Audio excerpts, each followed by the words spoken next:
Okay, so before we begin the next exercise, I want to talk to you about melodies on top of a walking bass line, or just a bass line, if you will. So up until now, we've just done this motion where we're getting this nice and established, but now we need to be able to play melodies up top.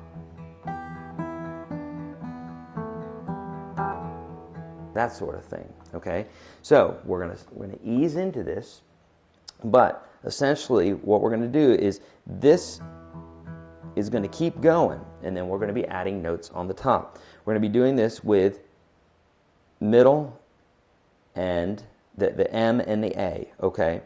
And as a rule, the way my hand is sitting right now is how you will play this walking bass line, or the bass line, and then you're going to play the melody with fingers 2 and 3, or M and A, and they're going to take care of strings 3, 2, and 1.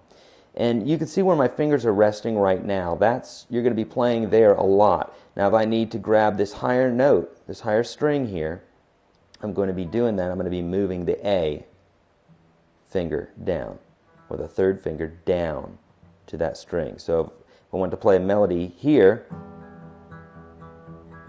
on the second string, I'll do that with the finger that's sitting right there. Obviously I wouldn't use this finger because it's down here. So I'm using the finger that's appropriate. So you want to think about, it's called economy of movement, you know, and you can do this with a left and right hand. If it doesn't seem logical, don't do it. Do what's logical. So in this case here, this finger's directly over that string, so now you don't have to play this yet because we hadn't talked about it. I just want you to understand the concept first. If I wanted to play the second string, I'm going to use this third finger because it's right there, see? I'm going to use the A, or the third finger on the right hand. Okay, so in this case here it would look like this.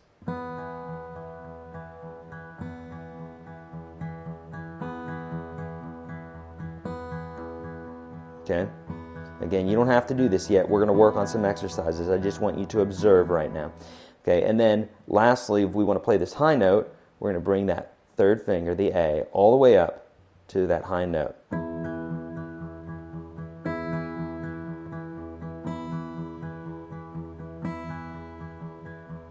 Okay?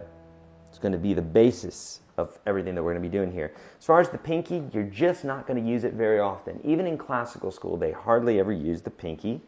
It's just not used very often. We have 6 strings. We are rarely playing 5 notes at once. If we are, then we're just strumming a chord. You might as well just strum it like that. And that's typically what they do in Spanish and classical style guitar. Okay, so not going to use your pinky much. That's going to be the basis of the next exercise that we're going to do.